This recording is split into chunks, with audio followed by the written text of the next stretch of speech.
Hello, friends, Welcome to the Liberation Chronicles. I'm Robin Parker. and I'm Jorge Zeballos.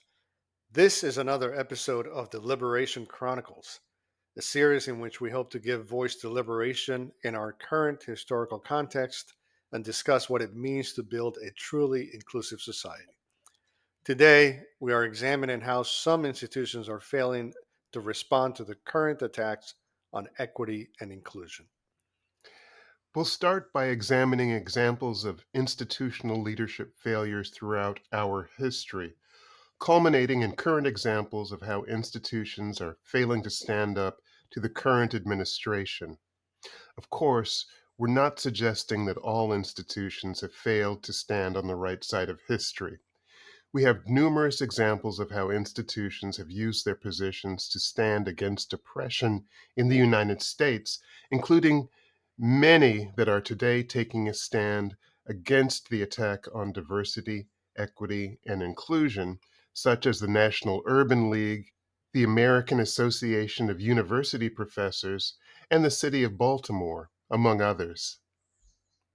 Robin, as we look back at history, we find many examples of leadership failure.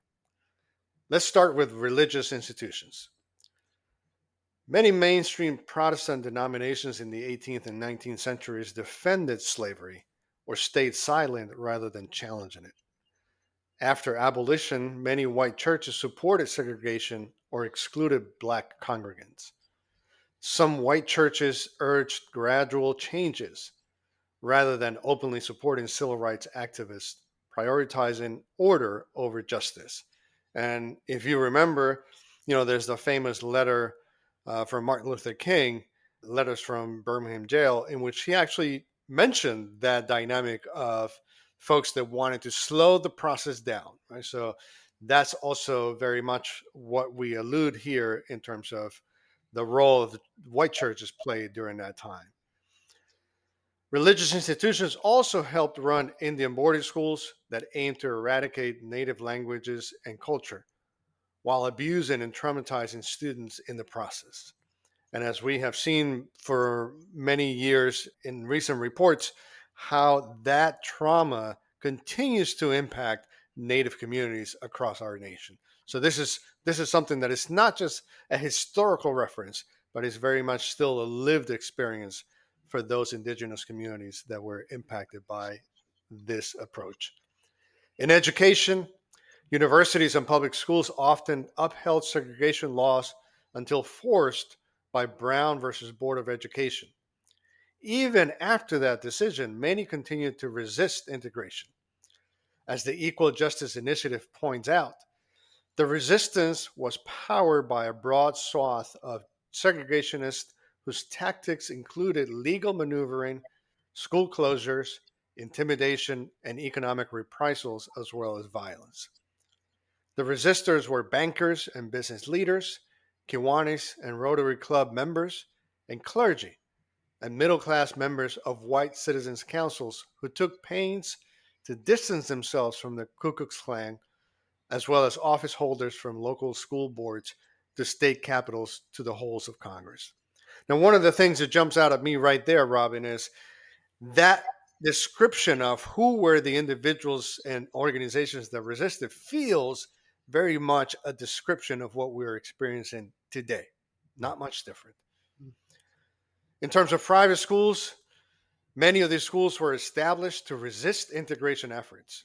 One example of this mode of resistance is the creation of segregation academies in the South that were founded between 1954 and 1976.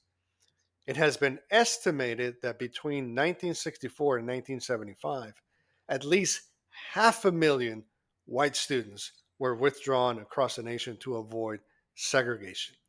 500,000. And one of the interesting things, Robin, that I also found out as I was looking through some of this information is that one of those segregation academies was actually created right here in the county where I live now, Forsyth County, North Carolina. Forsyth County Country Day School, which is still in operation today. And I wonder if there's any reference to that history in their on their website or any other official documents of that school. Elite universities like Harvard, Yale, and Princeton restricted Jewish, Black, and women applicants well into the 20th century. Textbooks and curricula often omitted and distorted the history of enslaved Africans, indigenous peoples, and immigrants, reinforcing white supremacist narratives. In the media, many newspapers in the Jim Crow South supported segregation and depicted civil rights activists as dangerous agitators. Hollywood reinforced harmful stereotypes of Black, Asian, Latino, and Native peoples for decades, shaping public attitudes against marginalized groups.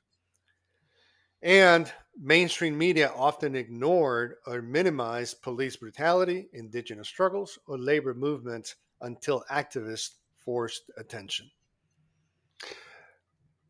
And as we continue to examine how leadership failed across our society, we need to take a hard look at business and corporate institutions.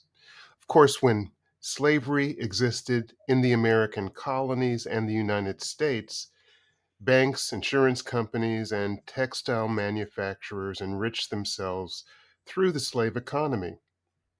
Through redlining from the 1930s to 1968, banks, real estate associations, and others actively denied Black families mortgages, entrenching racial wealth gaps that continue today. In the workplace, professional associations and corporations excluded women and people of color from unions, hiring, and advancement opportunities for decades. When it came to medical and scientific institutions, including universities, it's important to note that they sometimes supported the forced sterilization of disabled people with disabilities, Black women, and Indigenous women well into the 20th century. And of course, there is the well known Tuskegee syphilis study, in which the U.S. Public Health Service, aided by respected medical institutions, allowed Black men to go untreated for syphilis for decades to study disease progression. Bias also showed up in how research was conducted. Medical and psychological organizations often reinforced racist or sexist scientific theories. In the philanthropic and nonprofit sectors, charitable organizations often focused on civilizing or assimilating marginalized groups rather than addressing systemic oppression. Foundations sometimes avoided supporting racial or justice oriented movements, instead, backing safer, less confrontational reforms. Some nonprofits, including national clubs and membership organizations, excluded Black people well into the 20th century. We can confidently assert that while individuals within institutions often resisted, the institutions themselves tended to maintain the status quo to protect their interests or to avoid controversy rather than take the risk to fight oppression. Which brings us to the current moment. To be clear, we believe that what we are facing today requires even more from institutions. The power grab of this administration is seeking to consolidate power in the president's office. So the attacks on specific institutions is bigger than those institutions. Thus, their response has to be centered beyond their individual concerns and address the assault on the independence and integrity of critical sectors in our society. As Robin mentioned, in the past, institutions often responded to the challenges of the moment by protecting their own interest rather than standing up for equity and justice. Unfortunately, we are seeing the same from institutions today. Although we can find examples in many sectors, just like we did before, in this episode, we will focus on two sectors: the legal system and higher ed. One of the first sectors that Trump administration attacked was the legal system, more specifically, law firms. It targeted major law firms and accused them of weaponizing the judicial system against him. According to Business Insider, Through executive orders, the administration made it harder for the firms to continue conducting business as usual, ordering reviews of each firm's government contracts, canceling security clearances for some employees, and in certain cases, blocking them from entering federal buildings, including courthouses. Ostensibly, the reason the administration went after these firms is that they had represented individuals that Trump considers enemies, and they had DEI practices. He also took the step of asking the Attorney General, Pam Bondi, to identify firms that had frivolous cases against the administration. As an article by Matthew Wallen from Public Notice put it, that's probably what motivated 11 of the most prominent law firms in the country to seek out Trump and make deals with him despite the PR backlash that they suffered for doing so. But for 10 of these 11 firms, these deals were preemptive. They were trying to stop something that hadn't yet happened, which meant the deals they entered into were vague to the point of being nonsensical. The article continues by mentioning that these law firms consist of the highest paid, most well resourced, and arguably best lawyers in the country. They pride themselves on winning the hardest legal fights in the world, and many of them expressly specialize in exactly the kinds of issues that are at stake in this fight. In other words, these law firms are the exact set of people who are most capable of winning against Trump. And yet, they chose to give up without a fight. And this is a very important point. We recognize that for some institutions, the prospect of standing up to the federal government seems an impossible task given the vast resources and authority of the government. That's very clear. However, in this case, these law firms are the best positioned to challenge the administration, yet it chose to cave in. And the manner in which they caved in seems absurd. It has been reported that these firms have committed close to $1 billion of pro bono services for whatever Trump decides, as well as rescinding their DEI practices. By contrast, the firms that decided to fight these actions have won their cases decisively. And we think is also important to point out that several lawyers at many of the firms that capitulated to Trump resigned in protest over their firm's decision to collaborate with Trump. And then there is the higher ed sector. In that sector, the administration leveraged the millions of dollars universities receive from the federal government in research grants to force action on DEI practices, and what the administration alleges is a lack of action on anti Semitism on college campuses. As Politico reported back in March, Columbia University appeared poised to submit to a list of Trump administration demands that threaten core tenets of the school's mission in an attempt to release itself from a $400 million federal funding freeze. The University of California's board moved to cut diversity statements from recruitment requirements. Dartmouth College announced it had hired the Republican National Committee's former chief counsel, an outspoken critic of birthright citizenship, as the college's top lawyer and leader of its immigration office. And dozens of universities rushed to scrub diversity, equity, and inclusion policies from their websites and cancel related events. In addition, the administration targeted 60 institutions for investigations over alleged anti Semitism. Another 45 were being probed for what the administration alleges are a violation of Title VI of the Civil Rights Act by using, quote, racial preferences and stereotypes in education programs and activities, close quote. And the administration has opened a probe of 6 universities for allegedly awarding impermissible race based scholarships, and one university for allegedly administering a program that segregates students on the basis of race. An article in The Guardian reported that Columbia acquiesced to most of the administration's demands in a memo that laid out measures including banning face masks on campus, empowering security officers to remove or arrest individuals, and taking control of the department that offers courses on the Middle East from its faculty. The last concession listed in the article has generated wide criticism as it is seen as encroaching on academic freedom. Finally, the university agreed to pay $200 million to the Trump administration to settle multiple investigations. Harvard has also become ensnared in this attack on higher ed.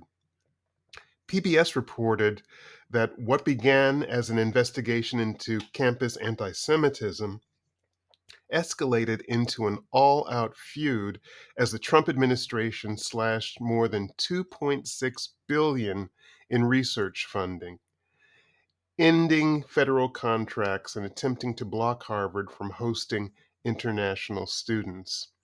Although Harvard initially responded by suing the administration, it is now poised to make a settlement payment of $500 million. It also closed the offices that serve students of color, LGBTQ and women students, reassigning their staff to a new center. It ended the $25 million racial equity plan at the Harvard Business School, which was only started in 2020, and a 50-year-old program to increase the number of students of color at the university was quietly ended, leading to a significant decrease in Black and Latinx students. And most recently, the University of California at Berkeley gave the names of students, lecturers, and faculty members who took part in pro Palestinian demonstrations. It is also noteworthy that social media giants like Facebook, Google, and X have settled weak lawsuits for removing content from the administration. Experts say the suits were not only baseless, but that it appears that the settlements were done to curry favor from the administration. These are some examples of how institutional and individual leadership have failed to adequately respond to government threats that are focused not on enforcing laws, but on retribution, silencing opposition, and attacking equity. If Mm. we have learned anything from past history, it is that one of the most important forms of resistance is strong oppositions from institutions and their leaders. We're seeing the opposite from far too many at this moment.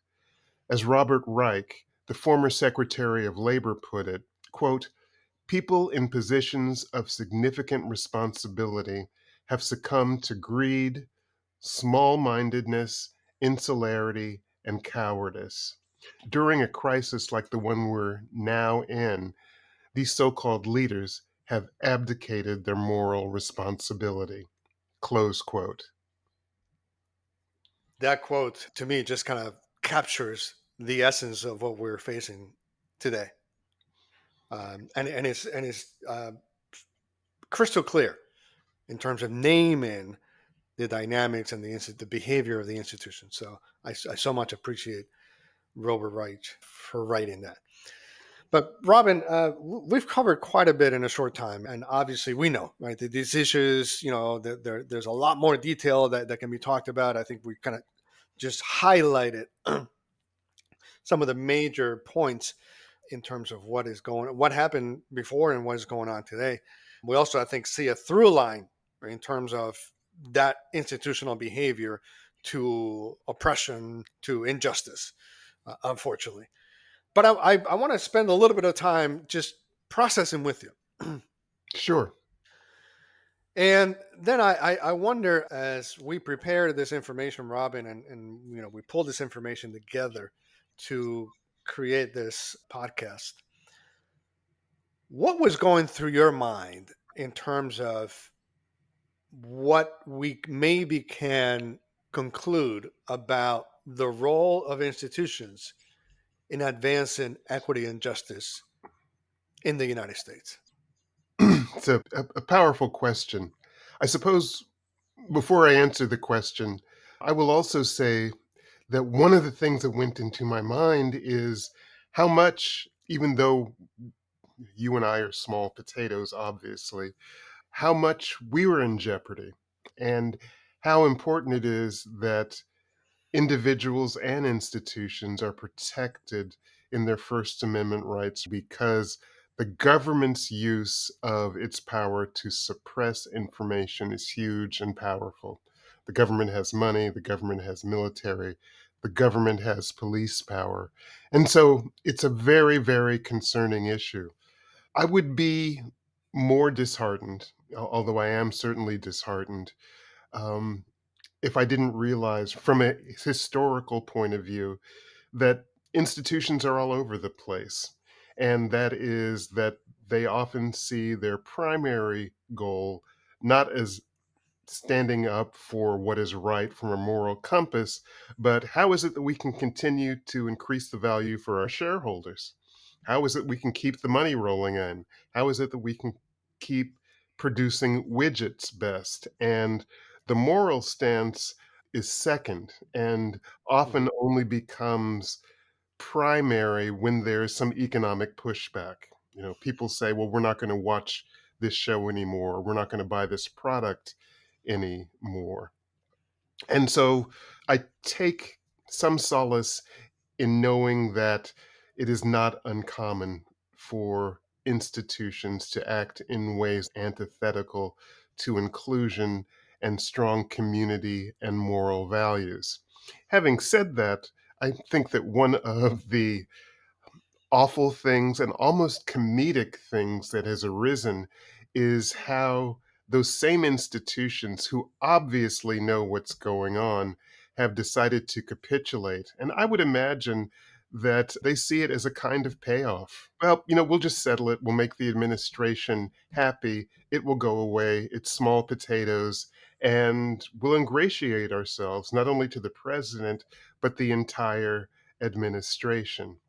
That is both comical and sad and dangerous as well, because it is one of the ways that authoritarianism and autocracy is fomented, right? Can feel benign. Oh, so and this company's settled for a couple billion here. This organization settled for 500 million there. But what it does is it chips away at fundamental moral principles that I would hope everyone, individuals and institutions, would be led by, despite the pull of doing business as usual and bringing in as much money as usual without disruption. I certainly understand that what the pull is, right? We don't Mhm. want companies don't want to go out of business. Right. But, I think it's a nevertheless, it is a very sad state of affairs. What did you think? Oof, I am overloaded with what I'm seeing and what I feel it means, particularly again in our current moment. One of the I mean there are so many details of the examples that we shared that just makes it really hard for me to wrap my brain around why institutions have decided to cave in, particularly in the way they have caved in. And again, everything you laid out, we know. Right? We can say from a legal perspective, particularly corporations are required by law to serve their stakeholders. That is their primary legal obligation. Doesn't say anything about anything else. So they can stand firm on it's like, hey, that's just the legal structure that we're under. So even though I may feel differently, I have to do this anyway. But again, for example, when we talk about the law firms that immediately caved in. Now I know, like the way the Trump administration went after them really was a hard push, right? To say we're gonna restrict your access to the courthouses where you need to be in order to practice. So clearly, if we can't access, then we can't charge. Now, of course, that needed to be challenged because that can't be constitutional. That can't be okay. Yeah. And again, the examples are there are firms that decided not to agree to those terms and have sued the Trump administration and have won decisively. I think, from what I remember reading, every case where law firms have decided to put, they have won. So it's like, why? And again, these are the firms that supposedly have the best legal minds that tackle the issues specifically surrounding this particular power grab from the administration. So it just doesn't make any common sense that they would do that. You're absolutely right. And it is obvious to me that those law firms would have found resisting the administration a legal slam dunk. They have the money, the resources, and the legal knowledge. In fact, it doesn't really take great legal knowledge to resist the lawsuits. You're barring someone simply out of retribution. And Hmm. that obviously cannot be.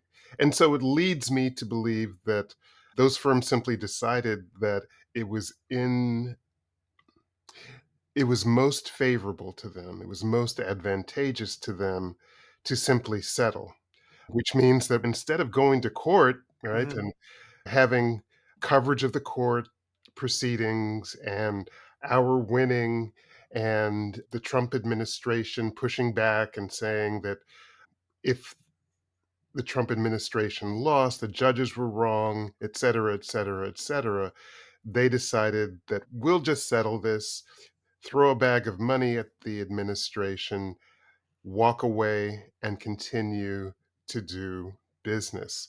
And it feels, although of course it really isn't a bribe, right? It's not legally a bribe. It sounds more like, yeah, let's just throw the bag of money at the administration and make this go away. And surprise, surprise, the administration is one that seems to flex a lot if we curry favor with the president. Look at the jet that was given by a foreign power, right? Look at the golden statue that was given by Apple. Look at all of the promises that leaders across the world make to the president. Oh, you're the best person in the world. Oh, you deserve the Nobel Prize. And so, my guess is, and again, this is just my guess, that a lot of the calculus was, well, let's just do some butt kissing and we'll be even better off than we would have otherwise been. And we'll move forward. And that's rather despicable. Yeah, yeah. And the other thing, Robin, and we alluded to this when we were presenting all the information that we presented. There, to me, there is a difference when we look back at some of those examples prior to the civil rights movement and all the things that were going on around that time and how organizations decided to position themselves. To me, the big difference between that moment and now is that we didn't have authoritarian regimes trying to take over the whole of society and have full control over everything that happens. Forget the independence of the Department of Justice, forget even the independence of the Supreme Court, right? Like, they can issue rulings and we can just ignore them. And there's no consequences for that, right? So it's a very different moment for me in terms of the current political reality that we're facing, which is why I feel, and we said this, right, that the current moment requires even more from institutions. It's not just simply saying, hey, no, no, it's not okay, maybe we should take you to court and challenge it. It's like, understand the larger picture of what's being rolled out, that the particular set of circumstances that the Trump administration is maybe creating for law firms or for corporations, it's not in isolation from everything else that the administration is trying to do. It's just trying to assert its unitary power to say we can do anything we want. And I'll test it here. I got away with it here. I'll test it here. I got away. So it continues to allow the space for the administration to be more emboldened to do more. So where the corporations are feeling, hey, As you said, we're just protecting our bottom line. That's what we're supposed to do. At the end of the day, all the other things that are happening are also going to come back to haunt them at some point. I mean, look at what happened with Hyundai. I know it's a foreign corporation, but it operates within the United States, right? The humiliation that the administration put those workers through, and it's going to have repercussions. I mean, South Korea, I know it's having great conversations about that incident. But what is to say that corporations, even U.S. based corporations, are not going to find themselves at some point having to deal with, because many of them, as you know, particularly the tech companies, right, hire people from overseas. What is to say that they're not going to find themselves also having to deal with employees? There was a case recently. I don't know if you saw this, Robin. There was a case of a superintendent of a public school system. I think it was in Indiana, who was also arrested by ICE. Right. So again, it is extremely short-sighted, and it doesn't protect them from whatever the administration may feel they need to do at any given point. Hmm. And one of the things that we have also learned from history, and we're going to talk about this in a separate episode, is that the influence that individuals have both Right. directly on the administration and on organizations, corporate businesses and others is also really important. I might allude, for example, to the Southern Baptist Convention in our history. The Southern Baptist Convention was started as an offshoot of the larger church because those people who started the Southern Baptist Convention were slaveholders and were pro slavery. Mhm. Now, that convention has later, many years later, apologized for that stance, but we have even religious institutions that have stood on the wrong side of history, slavery, for example. But the pressure from individuals, people standing up and saying, this cannot stand, this has to change, organization, you're doing the wrong thing, actually means something. Is simply writing a letter always enough? Certainly not. But if there are enough people who stand up and say, no, we're not standing for this, I don't care what your bottom line is, often organizations will make the kind of changes that are necessary. Yeah, and I think that's another part of the short-sightedness, right? Because the way I look at this, and of course, we're in clearly unprecedented times, and it's hard to predict what's going to happen. Right? Indeed. It is hard. So we don't know for sure how far this administration would be willing to go in order to continue to hold to the reins of power.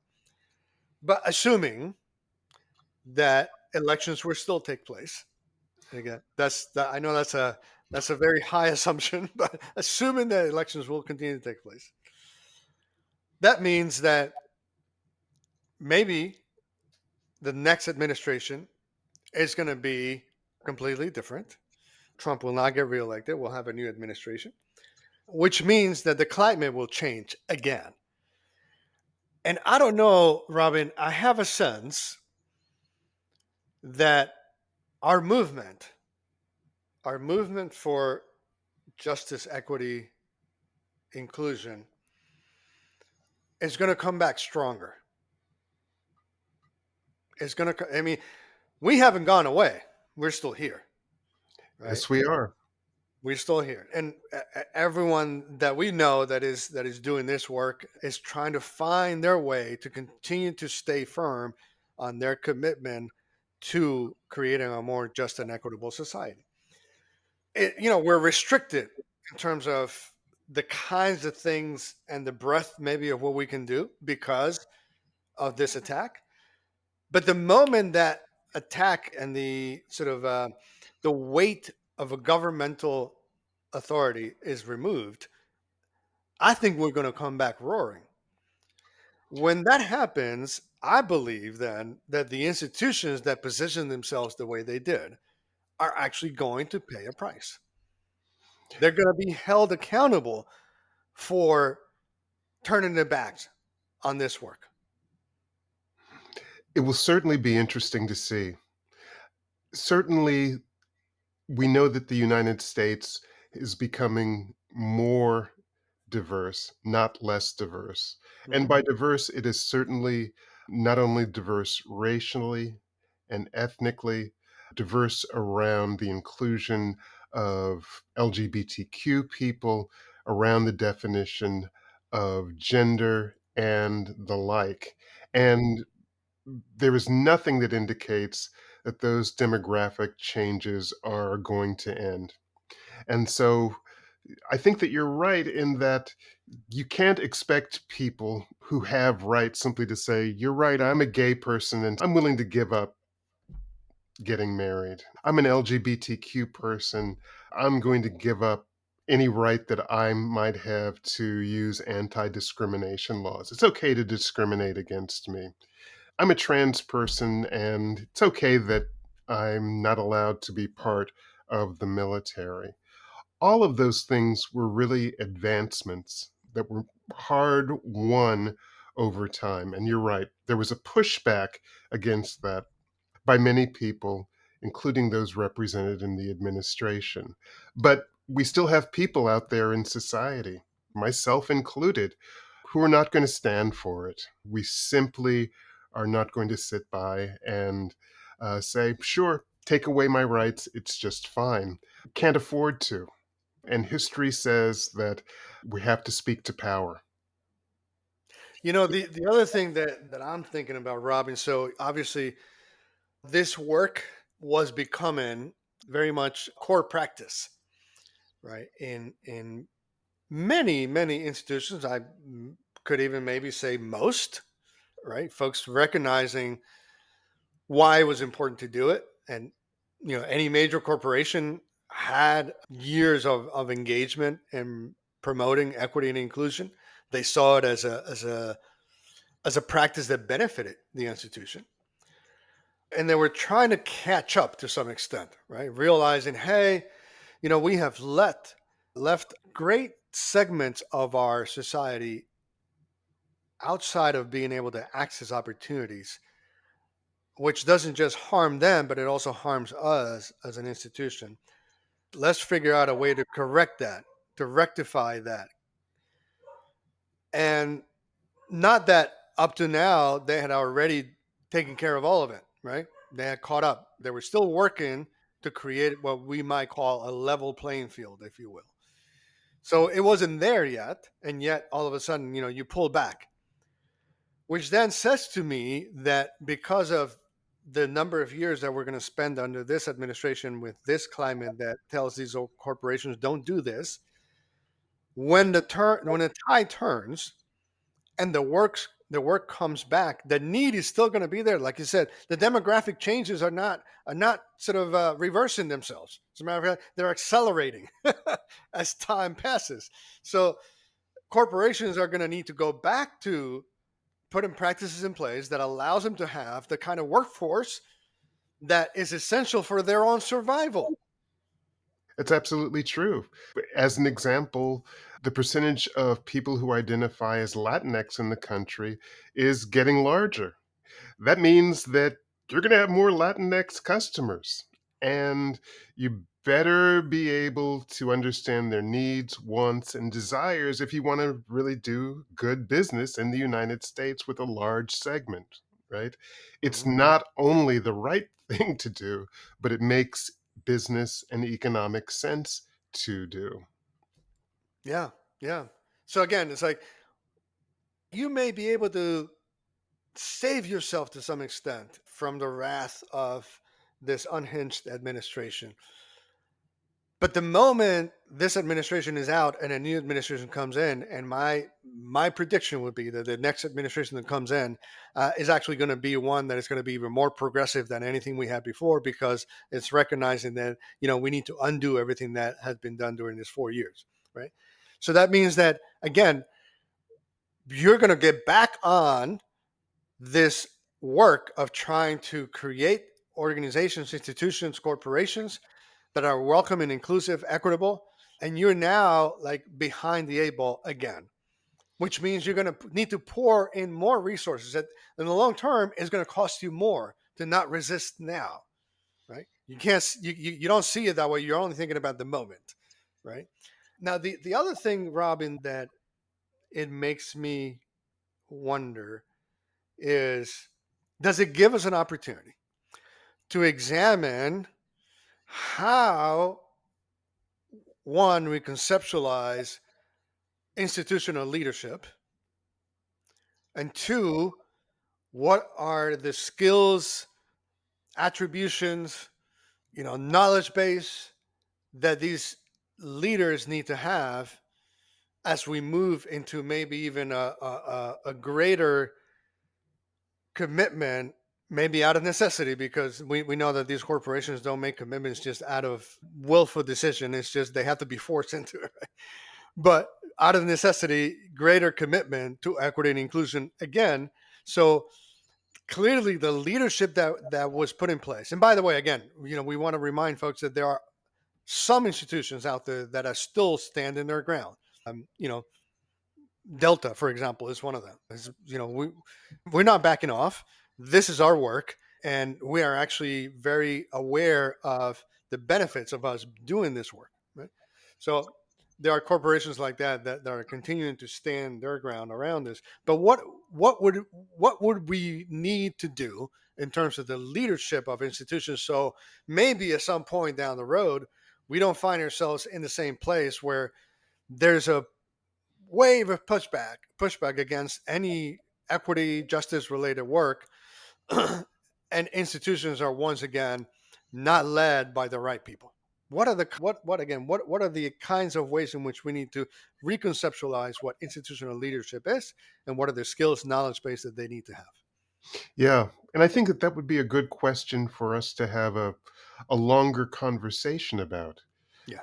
Certainly, if the only question is what is in my short-term economic interest as an organization, we get a very different answer than what larger moral responsibility might we have. And for me, it also brings into question, to some extent, what was the commitment to support inclusion efforts like in the first place? After, as you well know, after the murder of George Floyd and Breonna Taylor, many organizations issued statements around diversity, supporting Black Lives Matter, and Hmm. the like. And they took anti-racism stances, really Right. strong. We've got to deal with white supremacy. We can't Hmm. have, we have to take a really strong look at police abuses. We need Aunt Jemima went away, Hmm. among others. Right. All kinds of changes, and Yep. then boom, because of administration pressure, many of those changes were backpedaled on. And so I think it's important for us to watch the arc of history, That's right. as consumers, as personal historians, and keep in mind that, simply making a statement on a website, for example, doesn't necessarily mean all that we might like to think it means. What's really happening? What do those big organizations actually do? And how much is it really grounded in the beliefs of the organization leadership rather than appeasing whatever the sentiment is in the moment? Really important questions that we're going to have to look at as a society. Absolutely. And we're beginning to wrap up our time today, Robin. I appreciate the opportunity to have this sort of critical conversation about what it means to be an institution in a moment that it's requiring much more than simply holding the bottom line. Yeah. We are societal actors, regardless of what role we have. You and I as individuals, you and I as members of organizations that promote this work, corporations. They have assumed social responsibility, and you have to. I mean, you can't simply be an organization that feels I only have one thing in mind, I only have one responsibility in mind, and that's it, right? You have a workforce that has lives outside of your corporate walls that are deeply enmeshed in all these social issues. They're not disconnected from that, and they bring that reality into your corporation, right? So you can't be disconnected, you can't be disassociated. You have to place yourself deep within all these societal issues and decide what role you want to play. Absolutely, Jorge, because one way of looking at this, as you suggest, is that if we take a compassionate stance, right? In other words, if we really care about one another, in some sense, as members of the same society, we all belong to one another, and we have Yeah. a responsibility to care for one another, even to the extent that we disagree. And keeping that in mind instead of the simple short term bottom line may be a way through. Yep.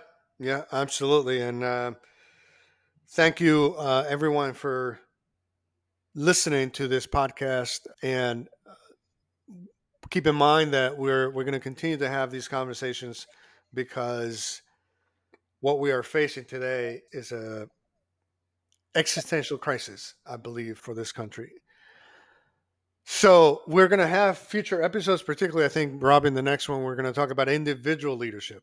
That's What, right. is, what does it mean to be individual leaders within these organizations, taking it away from just to focus on how institutions function and how they make decisions. So look forward to that conversation. But again, thank you for being here. Please leave your thoughts or comments, and don't forget to give this video a thumbs up and subscribe. We'll see you next time. Take care. Take care, everyone.